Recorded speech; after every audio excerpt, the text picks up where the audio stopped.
Chapter 1. The Mysterious Library. On a rainy afternoon, Tim, Lina, and Max sat in Tim's cozy room, surrounded by books and notes. They were best friends and shared a passion for puzzles and mysteries. That's when they came up with the idea of forming their own detective group to solve tricky cases in their small town of Neustadt.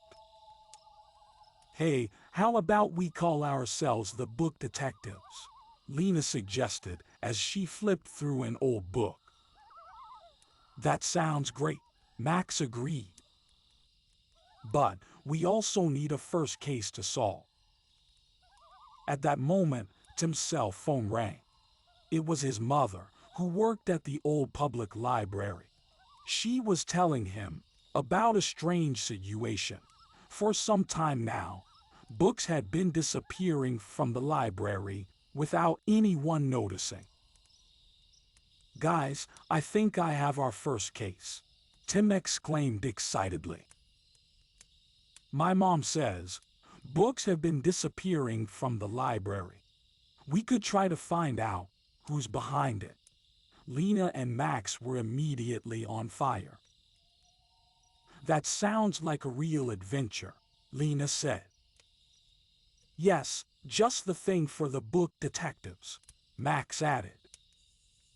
The three friends decided to go to the library after school the next day and start their investigation.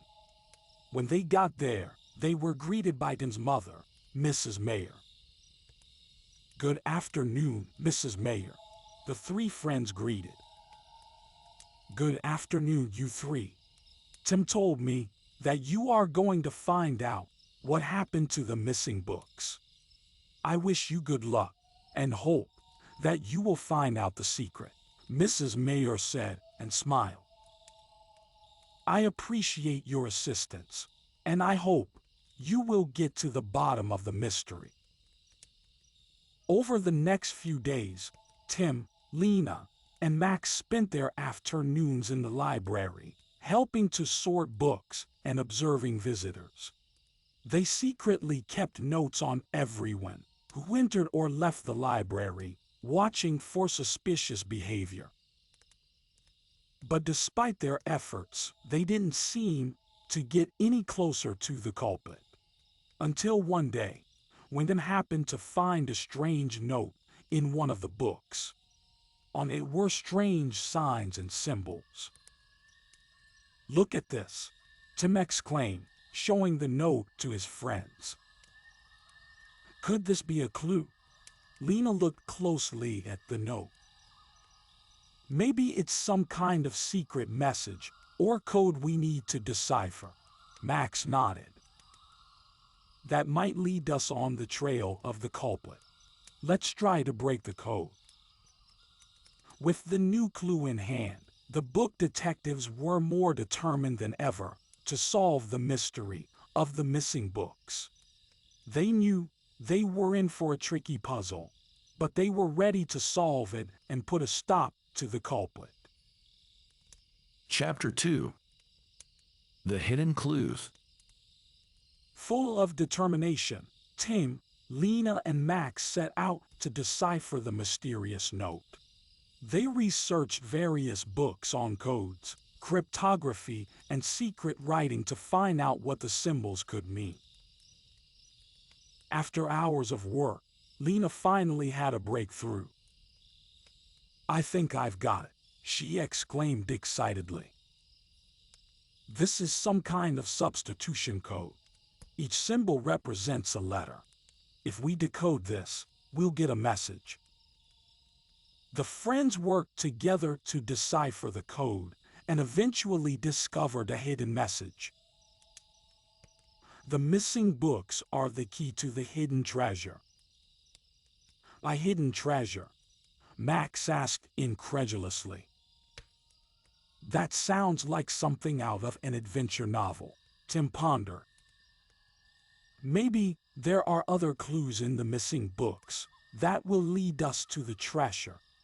We need to examine them all more closely."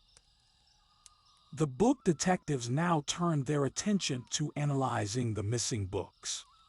They combed through the books for hidden messages, notes in the margins, and noticeable patterns. In the process, they came across more and more riddles and clues that they had to solve. During their research, the children learned a lot about literature, history, and cryptography. They discovered that the books were connected in some way, and that they had all been collected by a secret organization that had hidden the treasure long ago. The book detectives were determined to solve the mystery and find the hidden treasure. They knew that they were getting closer and closer to finding the solution, and that their determination, teamwork, and knowledge would lead them to success. Chapter 3. The Secret Chamber. After the book detectives deciphered the clues in the missing books, their search for the hidden treasure took them deep into the catacombs of the old city library. They followed a secret map they found in one of the books, and eventually discovered a hidden door that led to a secret chamber. "This is amazing," whispered Lina as she carefully opened the door. "I never would have guessed there was something like this hidden in our library." Max pulled out his flashlight and shone it into the dark room. "Let's go inside and find out what's hiding inside." With beating hearts, the book detectives entered the secret chamber and found an impressive collection of rare and valuable books that had been collected over centuries. In the center of the room stood a magnificent desk on which lay a handwritten manuscript. Tim carefully picked up the manuscript and began to read. "This here is the diary of the famous writer who once lived in Newtown. It seems he hid the treasure and left the clues in the books to make sure only true lovers of literature would find it." The friends were fascinated by the writer's story and the secret organization that had guarded the treasure. They knew they were getting closer to solving the mystery, but they needed to find more clues to determine the exact location of the treasure. As they continued to explore the secret chamber, they came across a complicated riddle engraved on the wall. It consisted of a series of symbols and numbers that they had to decipher to get the final clue to the treasure. "We have to work together to solve the riddle," Tim said firmly. "I'm sure we can do it if we combine our knowledge and skills." The book detectives worked tirelessly to solve the mystery and finally stumbled upon the crucial clue. It led them to a hidden room inside the secret chamber where the treasure, a collection of valuable handwritten manuscripts of the famous writer, was hidden. Chapter 4. The Unexpected Culprit. The book detectives noticed that they were being watched by a mysterious figure during their search for the treasure. They decided to set a trap for the stranger to uncover his identity and find out if he had anything to do with the missing books. "We could pretend we found the treasure and hide it here," Lina suggested. "If the unknown person tries to steal it, we can catch him and confront him." The friends put their plan into action and hid the treasure in a corner of the secret chamber. They hid behind a bookshelf and waited patiently for the unknown man to appear. After a while, they heard soft footsteps, and the mysterious figure entered the chamber. The book detectives watched intently as the stranger cautiously crept toward the supposed treasure. Just as he was about to bend down for it, the friends jumped out and confronted him. "We got you," exclaimed Tim triumphantly. "You're the one who stole the books."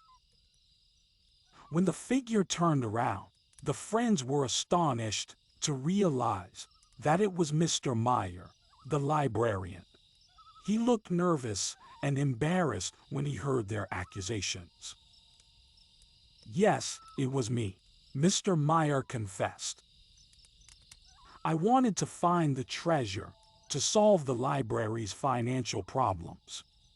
But I realized I did wrong. The books belong to everyone, not just me." The book detectives were disappointed in Mr. Meyer's actions, but they also understood his motives. They decided to give him a second chance and together find a way to save the library and make the treasure available to the public. Chapter 5. A New Beginning. After the book detectives solved the case of the missing books and the hidden treasure, they worked with Mr. Meyer and Mrs. Mayer to save the library. They organized a large exhibition showcasing the valuable manuscripts and books, and invited the people of Neustadt to come and learn the fascinating story behind the treasure. The exhibition was a great success and attracted many visitors.